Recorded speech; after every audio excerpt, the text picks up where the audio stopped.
walking on the Miners Ridge Trail, and the first thing we do is cross the stream. I'm going to come back on the James Irving Trail, and, well, I'm going to at least give you guys samples of what the trail looks like. I do have my trekking poles today, and I haven't gotten them out yet because I only started, but I thought it was a good idea because it's day 2, and I don't know what kind of damage I did to my legs yesterday.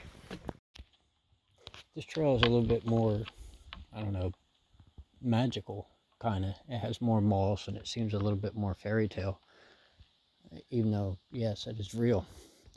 It also has, well, these information things that you will find in state parks on the East Coast. And the weather turns out to be great today, which I was hoping for that, because I tend to have pretty good luck when it comes down to that. So we get to cross the stream again, and I mean, the bridge isn't as fancy, but it's still a bridge. It gets you over, and it's not like you couldn't wade across that if you needed to. It's not that deep, maybe a foot and a half, but it's not too bad. And it is crystal clear water, which is, phenomenal for me. But then the rivers around here are also blue, which is gorgeous, and it makes me wish I had my yak, but I wish that just about everywhere that I go.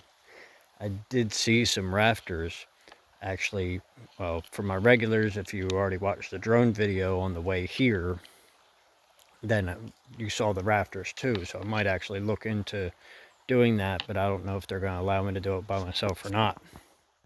In many ways, it's like walking through any other forest, in that, it's just a forest. Yes, these trees are much larger and they're endangered, but it's no different than other forests in that way. However, it is much more quiet. While there are signs everywhere that say that there's a lot of wildlife here, and as soon as I say it's quiet, there's that, which is a bird of some sort. It's not constant that I hear birds. It's not constant that I hear anything. There have been some insects, but I'm not getting torn up by mosquitoes, and that's great, because I would be if there were mosquitoes here. Yes, it is mystical in many ways, and I am enjoying this. But it's not much different than walking through a forest at home, like the Morris River Bluffs. Yes, this is more hilly than that is, but not mountainous. And the weather here is kind of better, but not much different than it would be in the fall there. So the trail turned into a road, so I think I'm getting pretty close to the end of the trail, and probably pretty close to the ocean. It definitely feels more flat, and now it's not a bad road to walk on, but I don't need the poles because there's too many stones in it, and I don't have rubber boots for my tips, and I don't know that I'm ever going to bother with them. I might if my legs get really bad, but hopefully they won't. Then this Fern Canyon, which the living walls are pretty awesome. I've seen them in captive places such as Longwood Gardens, and you guys have seen that as well. But this being natural, to my understanding, makes it pretty phenomenal. I am trying to be careful not to get my feet wet, so I can't record this whole time. So you come here, and there's a couple chairs that are facing across from each other, which would be a nice place to have a picnic, facing your lover, especially with the sound of falling water, which you can see it. Another bridge, and there's some of that moss hanging, and actually it's hanging off of some of the bigger trees over there. But then this bridge is actually, well, pretty high up there, and I'm thankful for this bridge, because, well, I still got a ways to go, and the more of that kind of stuff I got to deal with, the longer that's going to take. I'm not overly satisfied with it, and I mean, I am and I'm not. I like that there's not a lot of people on the trail because, well, that makes you really get in touch with nature. And there, you know, there's no cell phone connection here. And wow, that is a big tree.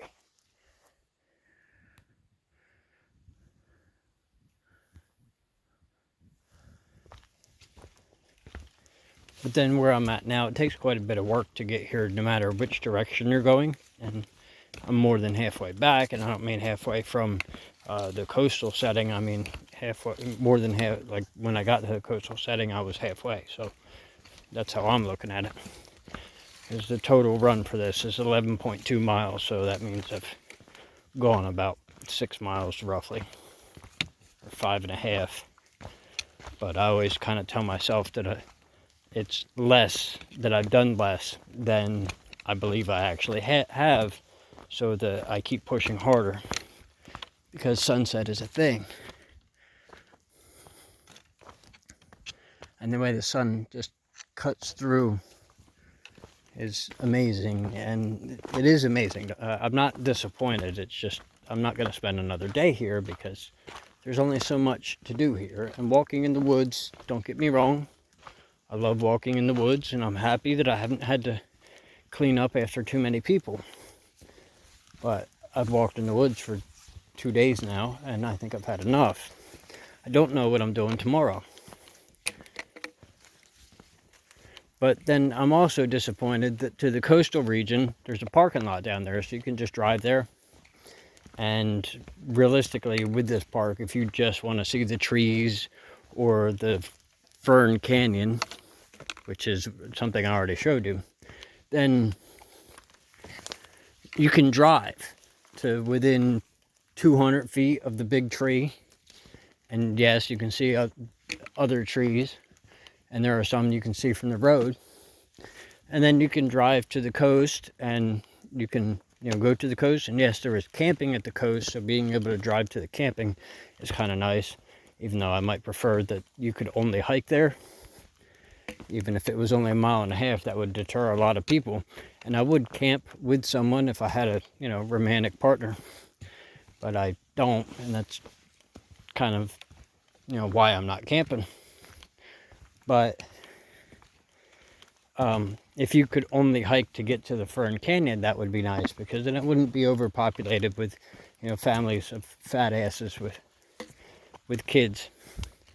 And I'm not saying that the kids shouldn't see it. I'm saying that the people should have to put dedication into seeing the thing.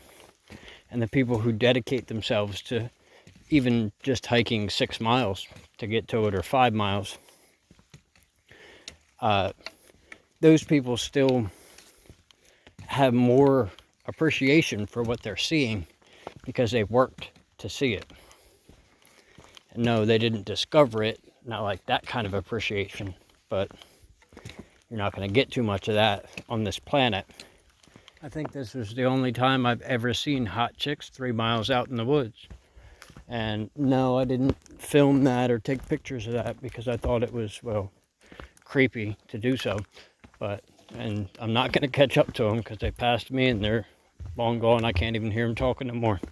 But it still gives me hope, because can't find one that'll go that far out at home, much less one that's even really capable of doing this. And it's not like this is all that strenuous or anything. It just, I'll tell you what, those yoga pants were a hell of a view. I hope you guys enjoyed this, and if you want to see my other adventures and trips, you can check out that playlist there. Or if you want to see what I'm like when I'm angry, you can check out that playlist there. Oh wait, no. Or if you want to see my drone flights, you can check out that playlist there. As always, guys, I want to thank you for watching. I want you to like the video, subscribe, and remember, I wouldn't do this without you. I'll see all my friends in my next video.